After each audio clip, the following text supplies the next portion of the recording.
to gather, mourn, and begin to heal. We salute all our firefighters, police officers, first responders, and all those dedicated public servants who continue to protect us each and every day. We thank you for serving with honor, courage, and commitment.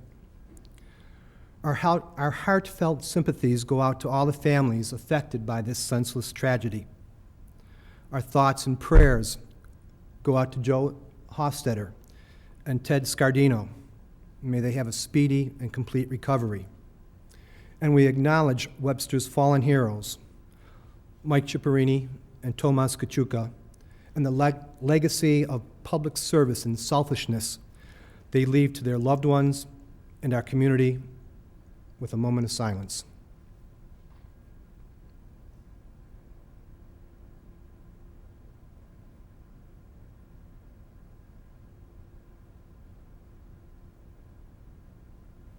Thank you. Board members, would you please take a look at the agenda? Are there any corrections to that? Seeing none, may we have a motion to accept tonight's agenda? Second. Thank you. All in favor? Aye. Okay. We now move into visitor speaking time. I believe we have Jeff Scott and Bob Barton that would like to address the board. Would you please come up?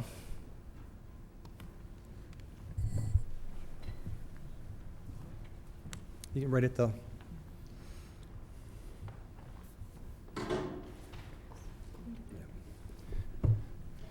If you would, just for the public record, your name and address. Name and address? Yeah, well, we know you're from the Scott Funeral Home. Okay, yep, Jeff Scott from 12 South Avenue in Webster. Bob Barton, 12 South Avenue, Webster. Thank you. Yep. Well, we appreciate you having us here this evening. Our main purpose is just to give a big thank you. This is back on Christmas Eve, we were called by the Ciparini family to help them with Mike's funeral. And our first call, after we realized what the magnitude of this service was going to be, was to Adele.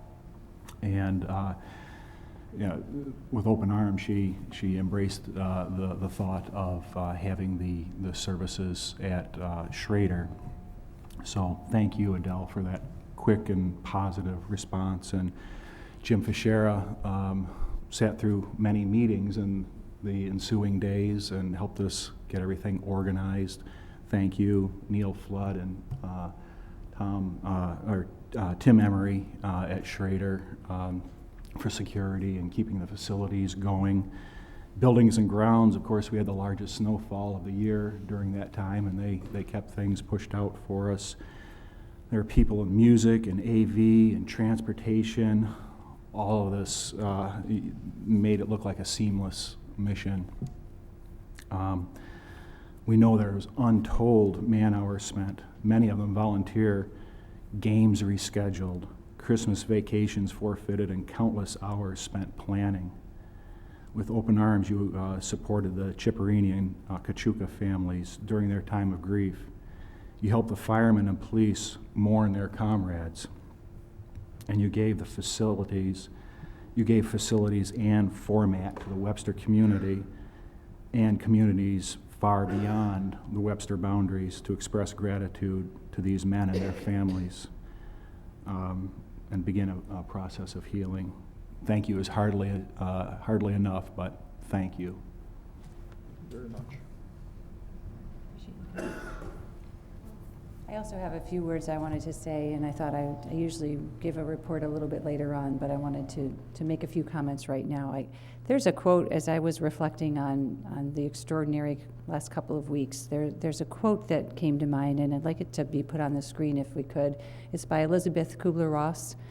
People are like stained glass windows. They sparkle and shine when the sun is out, but when the darkness sets in, their beauty is revealed only if there is a light from within. To say that there is a light emanating from Webster schools before Christmas Eve would have been completely accurate, because we have our core belief of students first, and all that we do points to the light of our children, our students, their promise, their hope, their potential. Following the tragic events on Christmas Eve in our community, that light burned stronger and brighter than ever and was found in everyone. From volunteers who set up chairs for the thousands of people, first responders at Webster Thomas Fieldhouse, to our buildings and ground staff, they shoveled those walkways on that snowy day, the snowy viewing hours at Webster Schrader High School, the AV staff. A few of us know about having to shovel the roof and sitting up for many cold hours on that roof to capture that poignant image that was fed to the media of all of the guest police force and firefighters keeping vigil outside of the school. The light of caring and friendship sparkled over the past 2 weeks for an entire world to see. So it is hard to put into words all of the gratefulness that we feel for each person who supported the Cipollini, Kosciuszko, Hofstetter, and Scardino families through this unimaginable act of violence in the hometown that we love.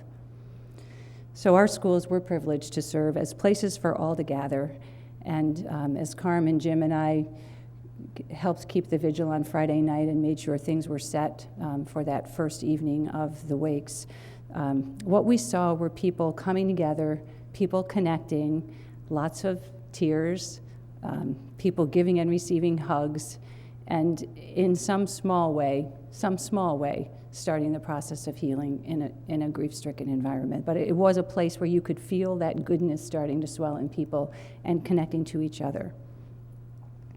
Our buildings were necessary and an invaluable community resource, and I was amazed time and time again by the impact of what our school family was able to accomplish together for a need that was greater than any of us could ever imagine.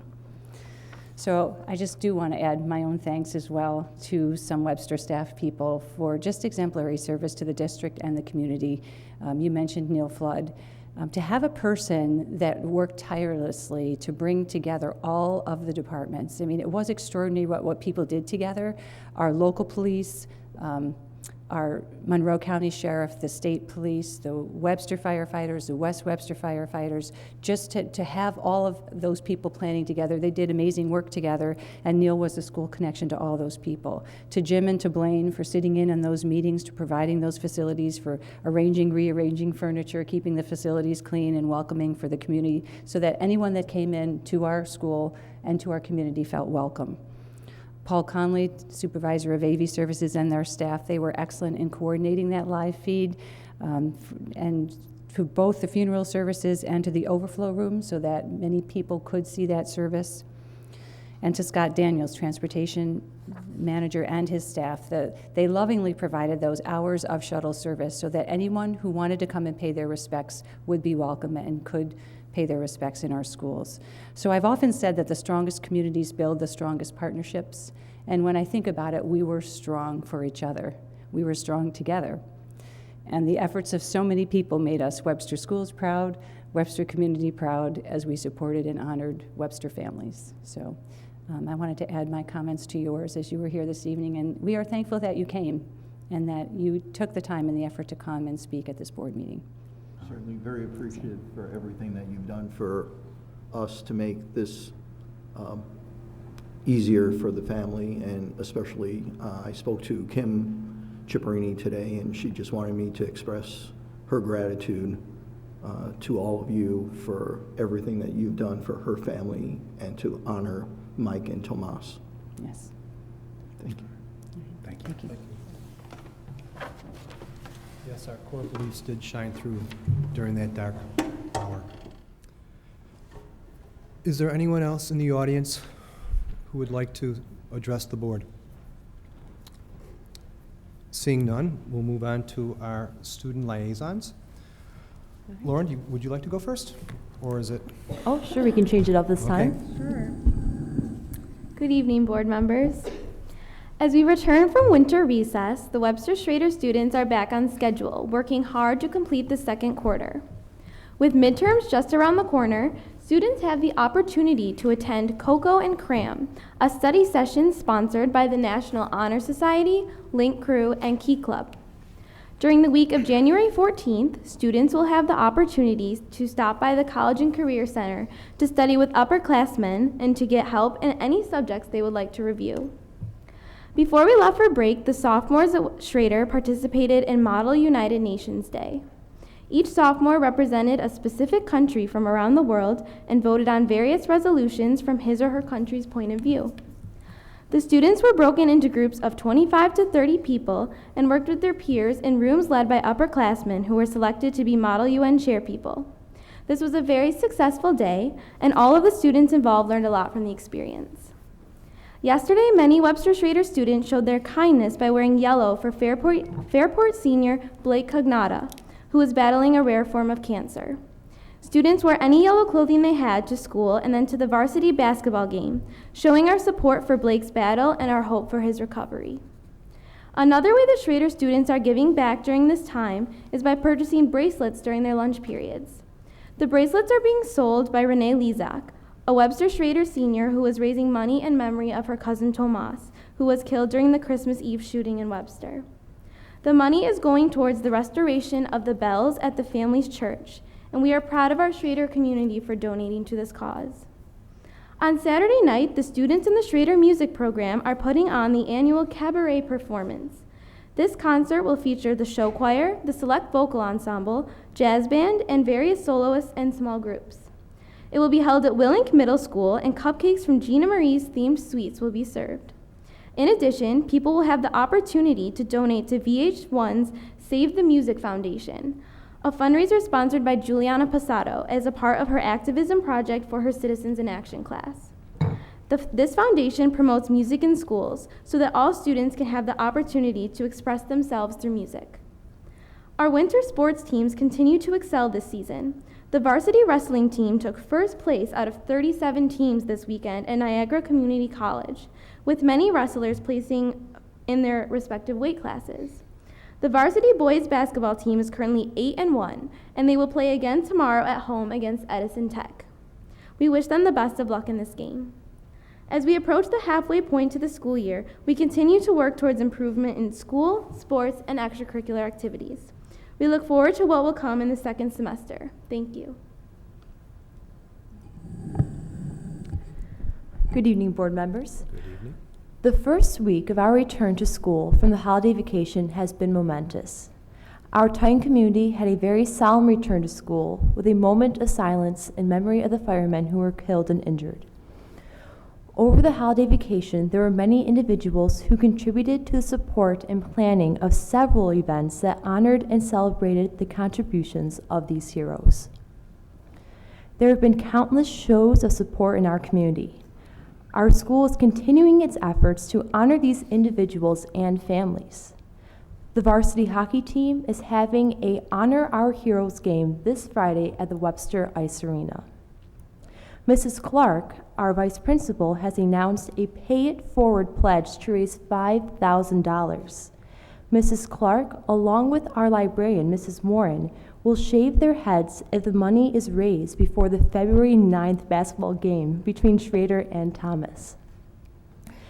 Basketball tickets will also be sold to raise money for the families.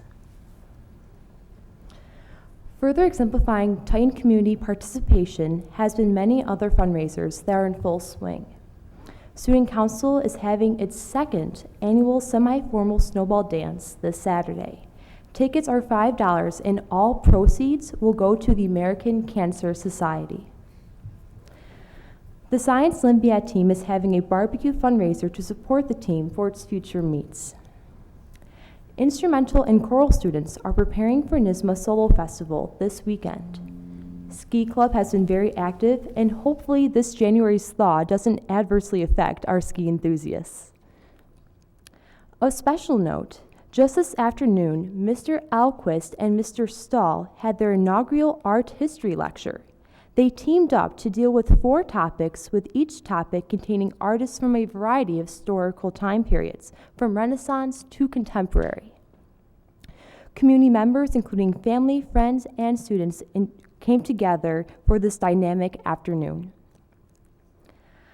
Our Titan Night is on Tuesday, January 15th. There will be an alumni panel where previous Thomas grads will share their college experiences and opportunities in Thomas High School. Titan JV and varsity wrestling teams have won against Churchville Chili. Our hockey team has won over 10 wins this year. Our Tyne bowling teams have won their matches against Penfield, and in addition, our girls and boys basketball teams are having a victorious season. As you can see, so much is planned for the beginning of this new year. As a Tyan, I am proud to be part of the amazing response, goodwill feelings, and moments of growth and learning in our community. Thank you. Thank you.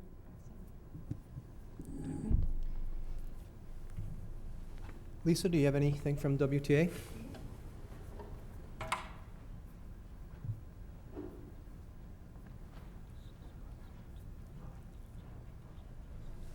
Good evening, Board. Good evening. WTA also is trying to recognize our fallen firemen with a donation that we're trying to brainstorm would be an effective way of remembering them. So hopefully the next time I'm here, we'll be able to share more details. Our teaching staff has been deeply affected, but the most amazing contributions, both spiritually and through gifts from our community, is just amazing. With that being said, I'm going to share my highlights for this evening. My first highlight is Lisa Papp from Spry, who is a school counselor in the White House at Spry. She's actively involved with the Spry Care Team, TIG team, Building Crisis Team, and is one of the 2 yearbook advisors. Lisa's been a school counselor since 1997 when she started her career at Phelps-Clifton Springs School District. She worked there for 3 years before coming to Webster in 2000. She's always known that she's wanted to work in education. She had a particular interest in the mental health and student support aspect of education. Lisa completed an undergraduate degree from SUNY Oswego, obtained her master's from Brockport, and then went on to secure her CAS certification, also from Brockport. While in college, she worked as a nanny and in retail. Both helped her in understanding middle school students. Working with middle school kids is Lisa's preference. She loves the middle school age. Securing a school counseling position right out of college was a dream come true. Working with kids, working in education, and working at the middle school level is ideal for Lisa. She likes the variety of the tasks in her job, her ability to get to know the students at a deeper level, working with them one-on-one or in groups, and guiding them into a healthy direction. She likes getting to know students differently than other adults may, due to the nature of her job. The biggest challenge is working with family dysfunctions, helping change family dynamics. Also, helping students develop balance between socializing and academics. Lisa has firsthand experience working with teenagers since her stepsons are 14 and 17, and Lisa has 2 children of her own, her son, age 3, and her little daughter that's just 4.5 months old. The other teacher I would like to highlight is Emily Verhow, who's an 8th grade teacher at Spry. Her 16 years teaching in Webster has been an interesting journey. For 2 years, she was on the 7th grade half team and taught all 4 courses, then looped with those students to 8th grade. 1 year, she taught a 7/8 grade split. She was also a helping teacher for 2 years, an enrichment specialist for a year, and gratefully, she's teaching 8th grade for the last few years. Emily enjoys working with the 8th graders, and they appreciate the time and energy she gives them, as I witnessed as 2 young men and a young lady came in for extra help during their lunches. Emily earned her undergraduate degree from SUNY Oswego, earning her master's from Nazareth College and her administrative certification from SUNY Oswego. She also has certifications from elementary, English, literacy, and reading. Emily secured a teaching position right out of college. She too has been a learner as she continues to take coursework to better herself and teaching skills. Emily wanted to become a middle school teacher, and particularly when she was deciding what type of teacher to become. She likes to be creative, affect change with her students, and influence them. The most rewarding aspect of working with middle school students is the growth from the beginning of the school year to the end. Also, interacting with them, keeping the students turned on to learning, She also likes being a part of a team, discussing students and how the team will keep students interested in what they need to do. Middle school can be challenging too. The extra types of initiatives are great. State expectations are not always connected to middle school students' learning. But an interesting fact about Emily is her new puppy. She wants to train him to be a therapy dog to be used in schools. Jackson, the puppy is known as Jackson by her 3 children, will hopefully someday become a therapy dog in a school. Thank you. Thank you, Lisa. Marie, does PTSA have a report?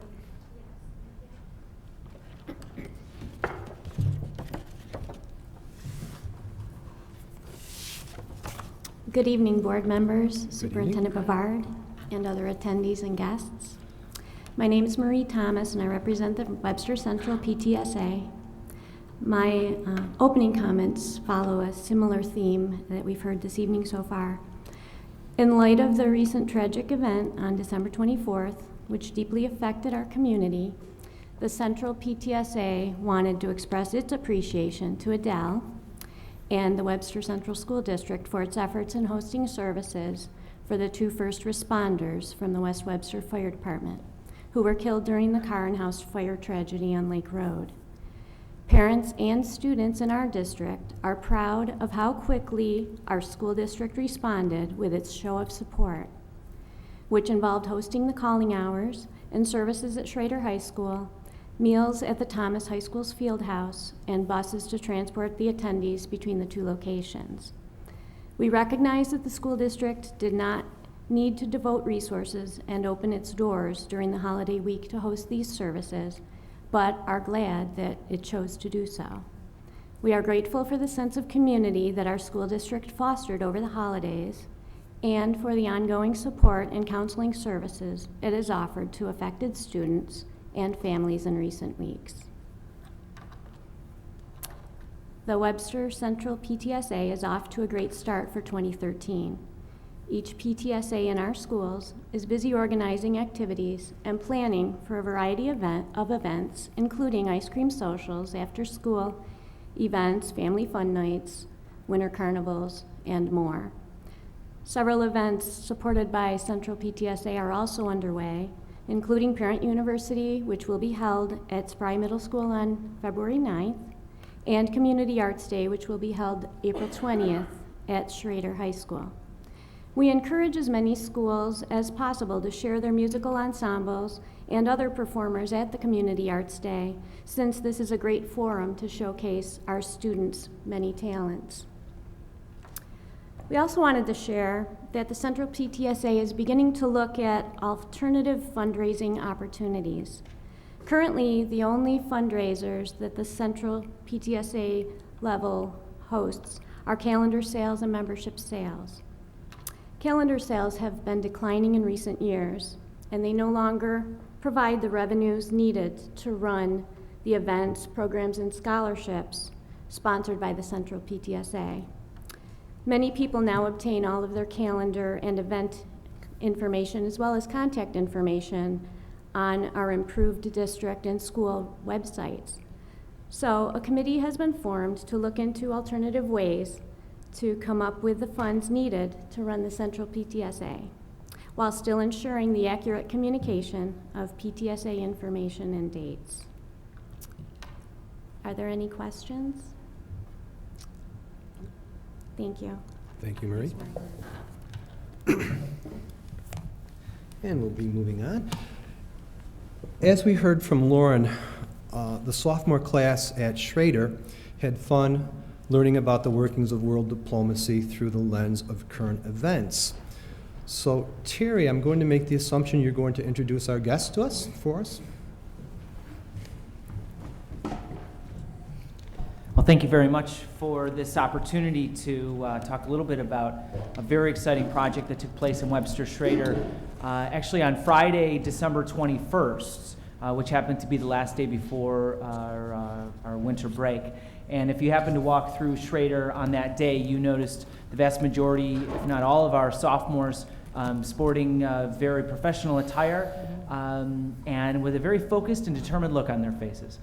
They were engaging in the Model United Nations. And we talk about what the Common Core asks our students to do, which is to engage in deep content understandings, reading informational text, writing and speaking persuasively. Certainly this project incorporates all of that. And you saw one day, which was really a culmination of 3 months of hard work. And with that, I'll turn it over to Mrs. Tyne. Most of the work on that day is done by the students, but it's what they do beforehand to get to that day. And even so, the work that they do is their own. It is their own research. It is their own writing. What the teachers do beforehand is we just pick the countries and we pick the topics and we randomly assign them to the students, and from then on, we're just supporting them in their discovery. And it is interesting to watch the process. You know, we do have some students say, why are we doing this? You know, this is really hard. And then I had a student say to me, she said, you know what? I didn't even know Jordan existed until it was assigned to me, and I began to research it. And for me, that was the culmination of it. And it was Jordan and alternative energy. And she was able to find out that they actually have programs in Jordan with regard to that. So I think the work that goes into it is a way to get Webster students outside of Webster and essentially outside of the United States as well, and start looking at the world as a whole and how the world comes together to solve problems. And that said, I would like to introduce Mike Maselli, one of our sophomores. As she said, my name is Michael Celli, and for the project, my country was North Korea, and my topic was trade protectionism. And if you don't know, North Korea is a very tied-down country. They don't release many information to the public, so it was hard to get the information from the internet. But I ended up getting the information from the sites that the teachers gave me, and I really liked it because the way that we did it in a certain way with all the technology, it was an easy way to learn about current events. With my teacher was Mr. Eckler, and he kind of ran the Twitter because we were able to tweet to like Model UN, like a hashtag, if you're not familiar with Twitter.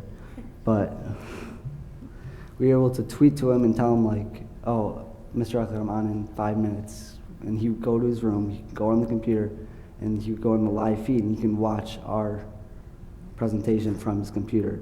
And I thought that was really neat, and it helped me learn a lot about like technology in my country. And I know that I understand that Thomas doesn't do it, but I think they should do it. And for the sake, turn it over to Tiffany.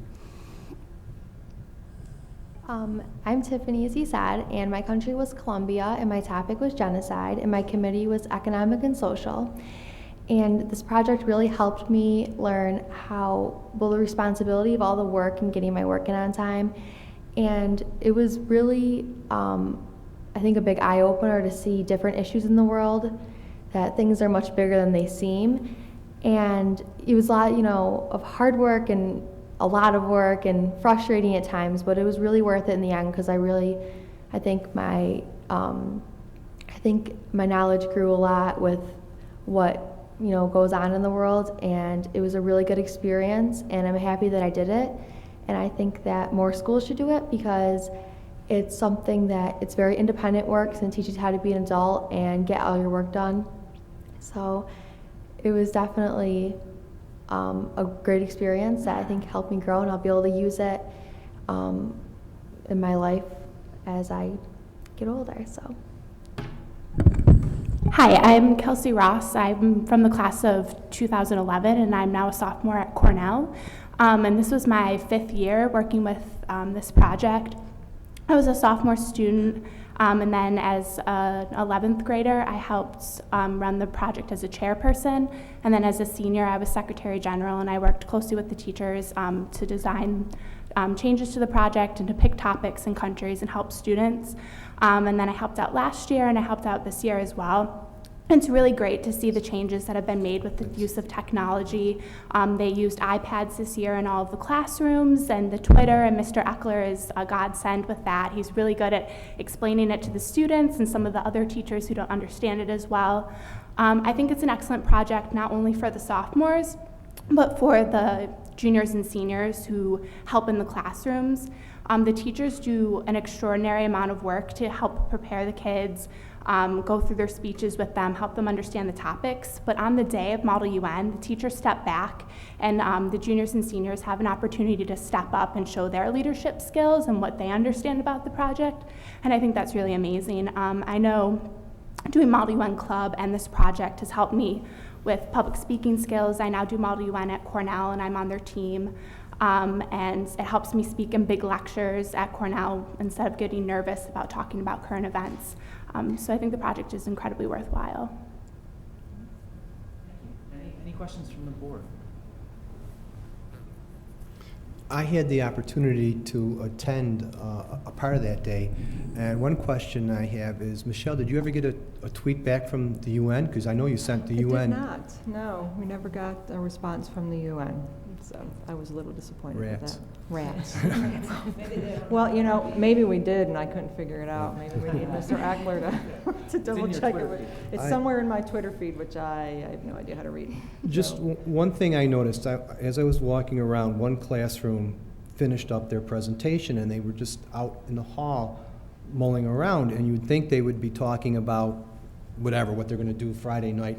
They were actually talking about what they were discussing and why didn't you say this, or why wasn't this debated. It was a very impressive day. Adele? Yeah, I can add my comments because thank you, Michelle, for the invite.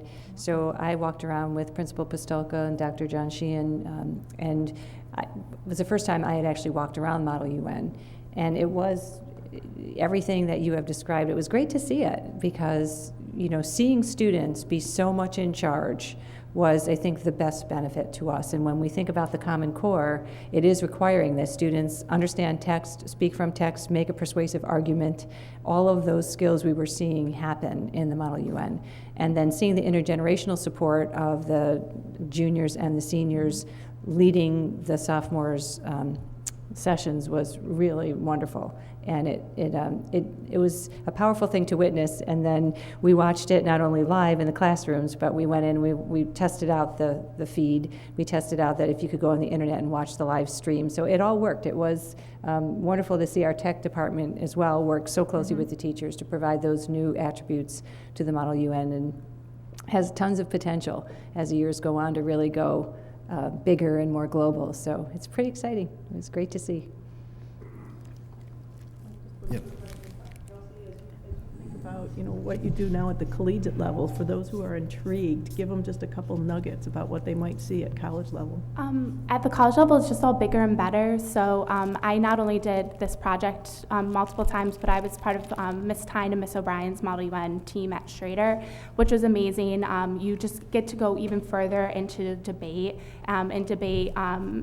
for longer periods of time, but at the collegiate level, you also get to travel. I went to DC earlier this year, and as soon as I get back in January, we're going to McGill University in Canada. And at the international level, you get to debate with students from India and South Africa and all other countries, and that's what makes it so exciting is the international debate. You're not just pretending to be a country, you're also meeting people from other countries and having those debates outside of, you know, while you're just in the hotel lobby, and that's amazing. So keep it going. Yeah, I would agree. Yes. Well, before you leave, we have a little keychain as a token of our appreciation for the work you've done.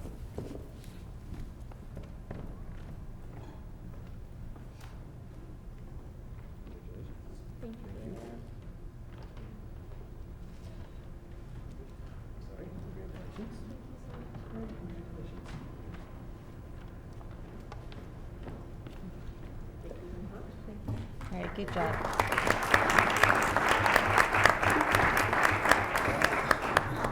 Don't leave, Mr. McCarthy. Middle seat. A famous author, Michael Crichton, once said that if you don't know history, you don't know anything. You are a leaf that doesn't know it's part of a tree. So we're about to hear from our own social studies tree trunk. Ooh, that's quite an introduction there, Mr. Seppoletto. Wow. Well, I don't know about that. Yeah. Well, thank you. And it's it really is a celebration of social studies tonight, which is certainly exciting, and the Model United Nations, which is one slice of the great work that our teachers and students do K-12 with social studies. And certainly thank yous to the hard work of our teachers, the 6 through 12 level secondary, and at the elementary level, integrating that in their content time. And then, of course, our lead teachers, Michelle is one of them, and our assistant principals who serve on the leadership team. And you have the written report, and I'll try to pull out a few highlights, and I will say as an editorial comment, as a trained historian, to write a one-page paper is probably the most challenging thing I've ever had to do.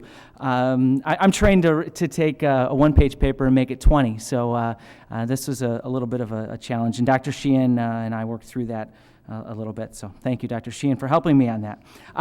As we think about what college and career readiness looks like in social studies, we ask the question, what do social scientists really do? Whether they're historians or economists, psychologists, and really what we ask social scientists to do is to read deeply and write convincingly. And so when we think about that from the social studies perspective, what does that look like throughout the continuum? And so our work is framed around this and framed around the Common Core and looking at what are those tasks that will help prepare kids as they move through our program. And so you saw in terms of what our initiatives are and really integrating that deep content knowledge, which is so important to us as historians, and then also those literacy components. How do we help give students a voice to that deep content?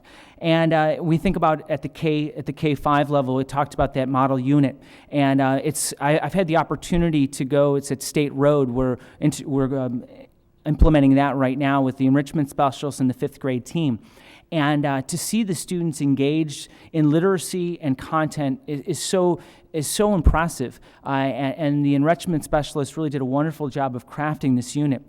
And actually, our unit has been chosen by the State Education Department as a model unit. And most of the model units have been created by Expeditionary Learning, an outside company. This is a homegrown product. And the State Education Department is coming to film our students and our teachers engaged in this unit next week.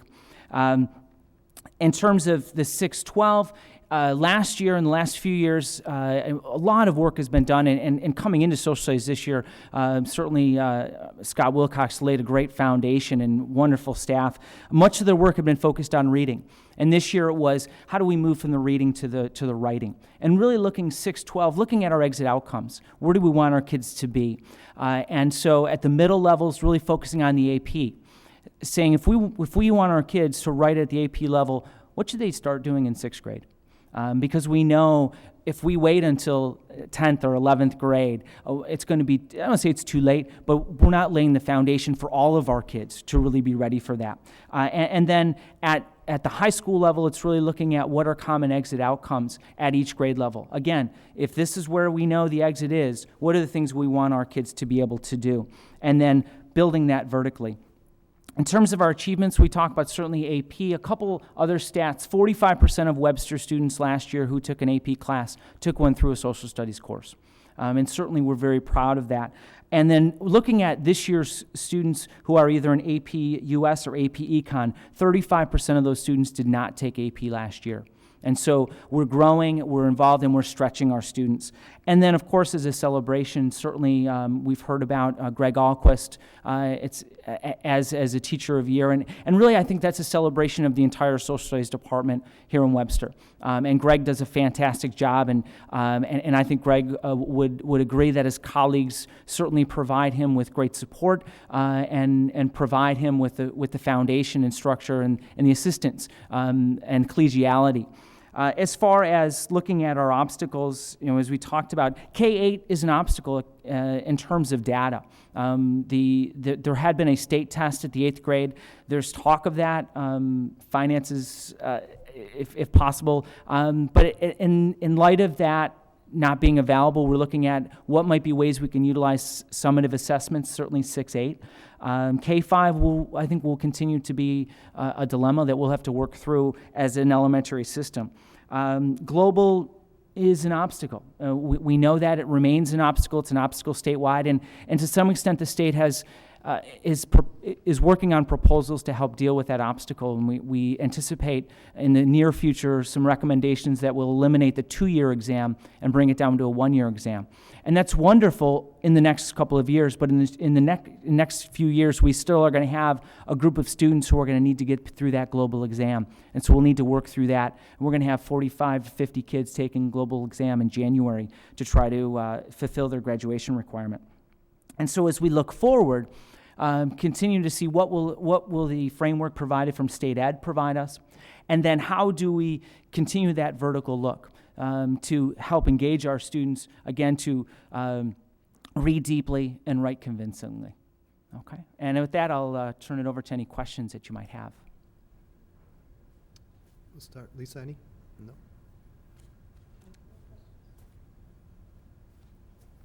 I don't have any questions, but as always, I thank you for that high level of professionalism you bring to any topic. It's appreciated. Well, thank you. Thank you, Terry. Thank you. Thank you, Terry. Thank you very much. This does require action. Can we have a motion to accept the social studies report? All in favor? Okay, it carries. Thank you. Thank you. Adele, our superintendent's report. Okay. Happy New Year, everybody.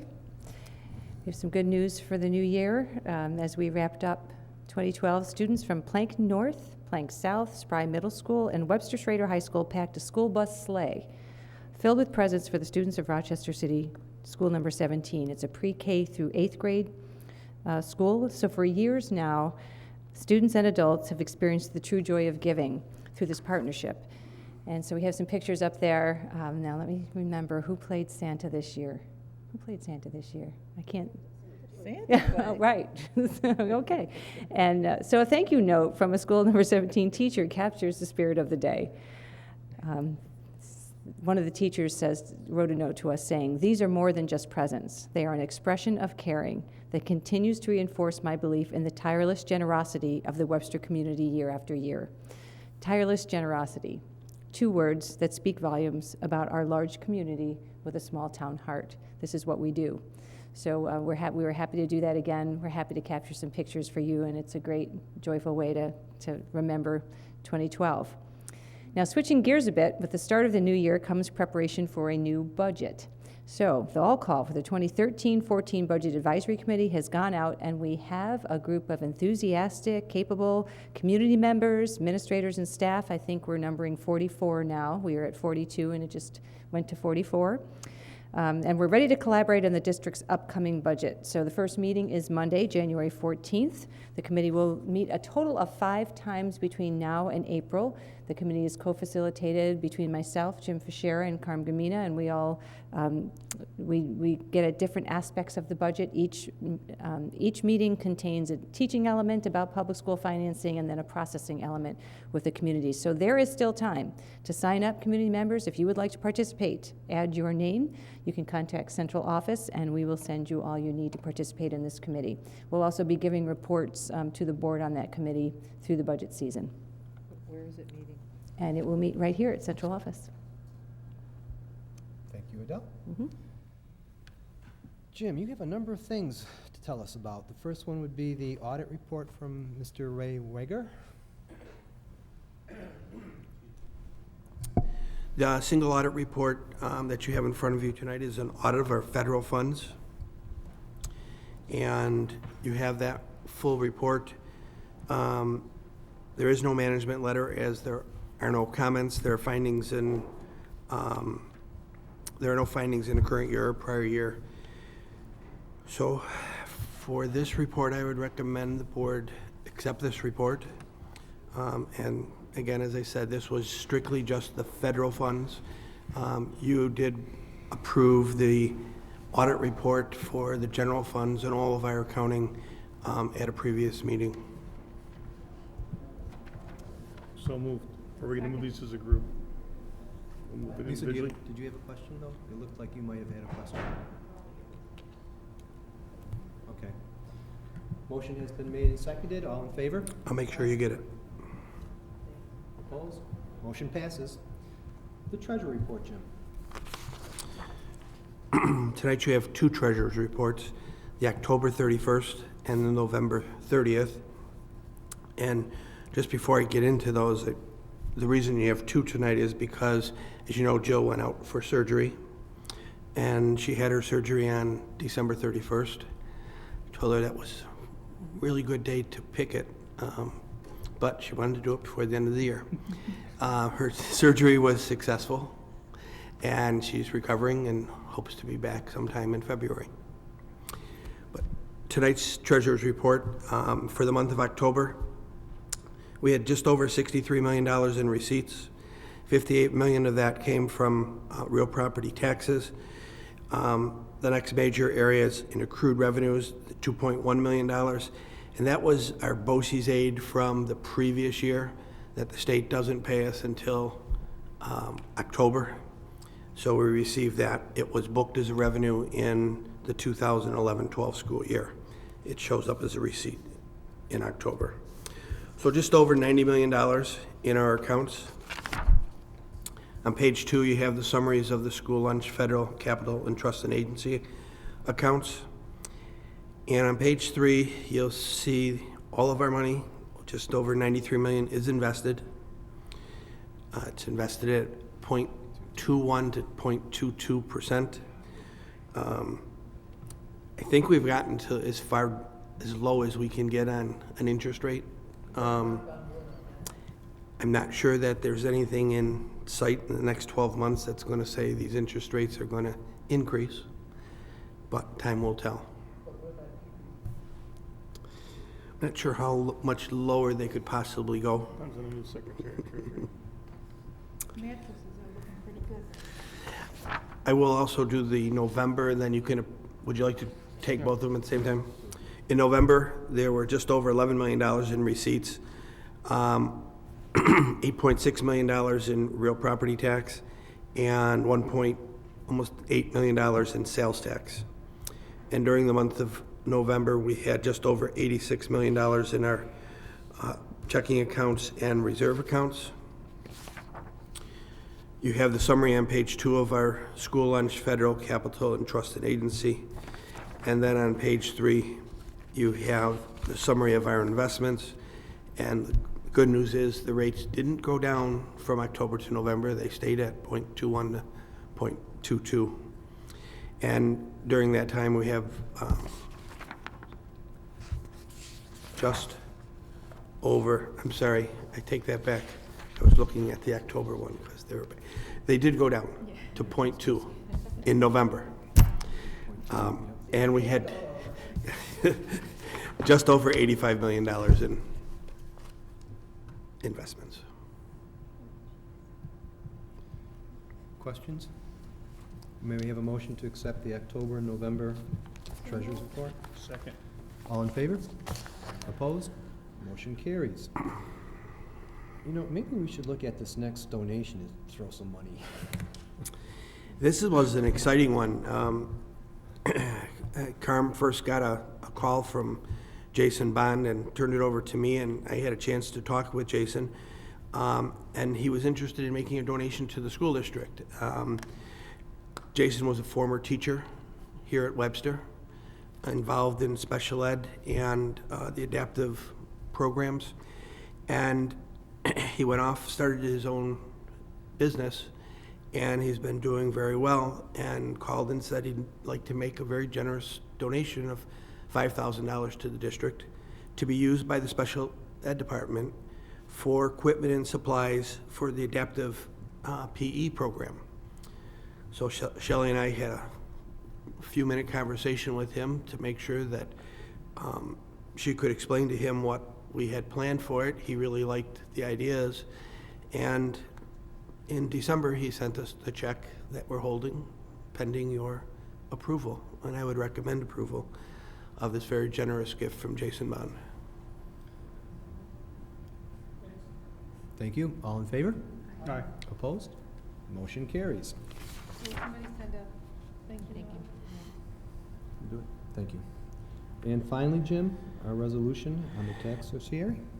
This is a resolution for tax certiorari, and our attorney, Joe Shields, has been involved in this case. The town has worked out a settlement of the property at 800 Salt Road. Joe is recommending that we settle along with this. The settlement is from 2007-8 through 2012-13, and there's an attached resolution on page 2, settling this in accordance with the terms set forward and approved by Joe's office, and recommend approval to the board. We did have a conversation about this in a workshop probably within the last 2 months. So this is the one that we had talked about that was settled of all the certiorari claims. Questions from the board? Motion to accept the resolution? Do you need an actual count on this? Because I saw it says yeas and nays, or? It doesn't need a roll call, and the yeas and nays will just be. Yes. Okay, so motion to accept the resolution? All in favor? Aye. Opposed? So you have 7-0. Thank you, Jim. You're Carmen, welcome. I believe you have some business for us? Thank you, Mike. Within your packet is a personnel agreement. The personnel agreement is with, obviously, an employee of our district. It is something that we have been discussing over the last few months. And we have finally come to a resolution. And it is my recommendation that the board approve this resolution, which would be backdated until to December 7th. Motion to approve personnel agreement? I'll make that motion. And a second? Thank you. All in favor? Opposed? That also carries. Thank you, Carmen. We have no old business, so that moves us into our school liaison reports. Would anyone like to start today? You want Tom to go first? Oh, yeah, okay. Let's, we'll just move that over then. Tom, why don't you do your president's report? Okay, thank you very much. First of all, on behalf of the New York State School Board Association, we've received some awards for some of our members based on their achieving the new level called Leadership U, which is basically a new master of boardsmanship. And reaching our first Board Achievement Award levels are Suzanne Casey, Janine Cushman, and Laura Harder, with the necessary certificates to go along with that, and lapel pins to say thank you for your efforts. And these were most likely gained at different things that you've attended in the last few months. Thank you very much. Yay, congratulations.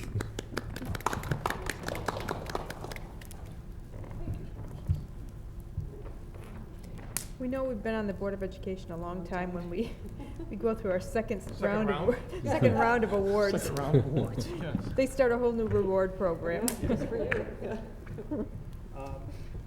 And if I could, because I have to step out in a moment or two, but just to finish up my report. As you may have heard, we've had a new Area 2 person elected. It's Rodney George from Avon was elected to the NYSSBA board. So we do have our representation. And as some of you heard in previous session, I was able to attend the State of the State.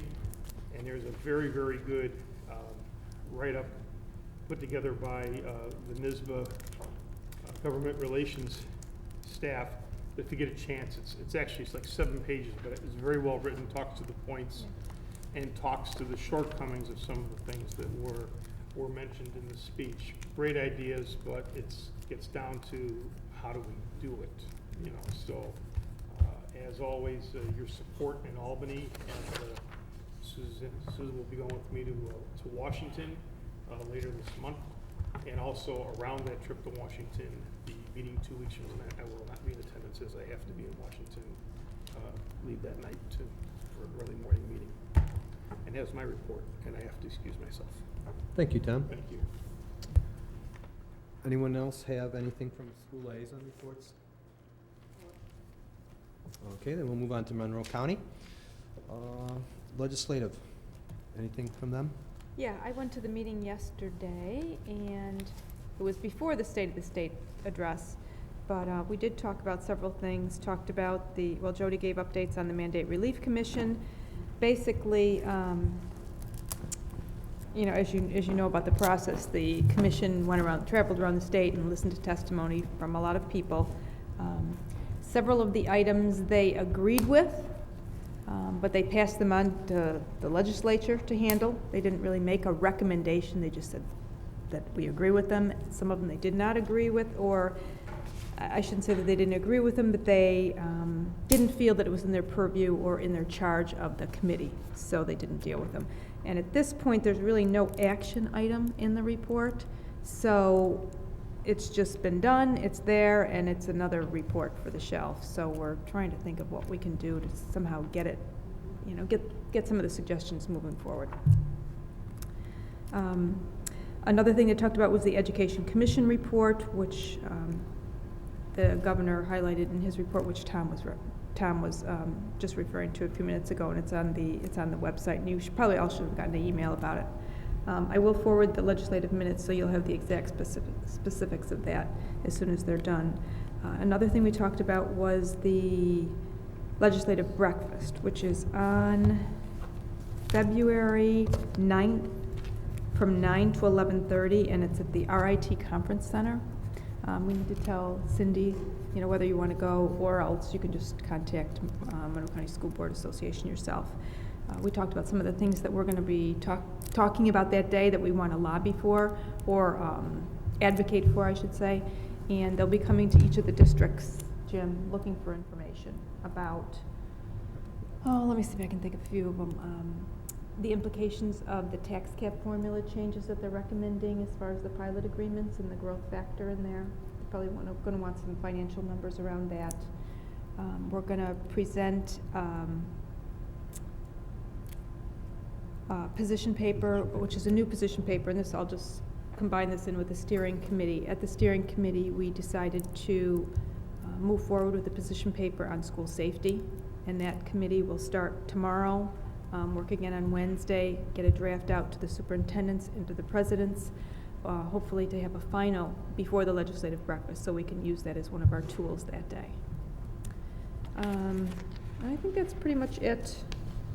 You know, like I said, Jim and Adele, you'll be contacted looking for certain numbers and information. So as many people who can go to the breakfast, that would be great. We do know that Mark Johns will be attending. We're not sure about Senator Zolio yet. And that's it. Thank you, Sue. Both labor relations and information sharing will be meeting later this month. Information exchange will be about our lunch program, and our labor relations, I just forgot. Here, I can get it. Because you wanted some information on it. It was. Right. So those are coming up. Sue or Adele, do you want to say anything about the executive committee, other than the fact that we didn't hear our Area 2 people talk, but that they've already been elected? That was our last meeting. Yeah, so it's really nothing new there. Next meeting's in February 6th. Okay, Janine, anything on the audit? No. Okay, and Sue, probably just update on our policy meetings. The policy, yeah, you'll be getting several first reads at our next board meeting on the 24th, and our next policy meeting has been rescheduled to the 31st. So can't stop playing with that paper. To the 31st at 6:30. Thank you. There, you can have another one. All right, we move into our consent agenda. That is where we're looking at our minutes and our personnel actions and the recommendations from the Committee on Special Education and the Committee on Preschool Special Education, cooperative bids, and salary actions. May we have a motion to accept the consent agenda? So moved. Second, please. Second. Thank you. All in favor? Opposed? Motion carries. Before we ask for a motion to adjourn, just to remind everyone that our next regular scheduled meeting is January 24th, and we will have an executive workshop next Thursday. May we have a motion to adjourn? So moved. Second? All in favor? Aye. Good night, everyone.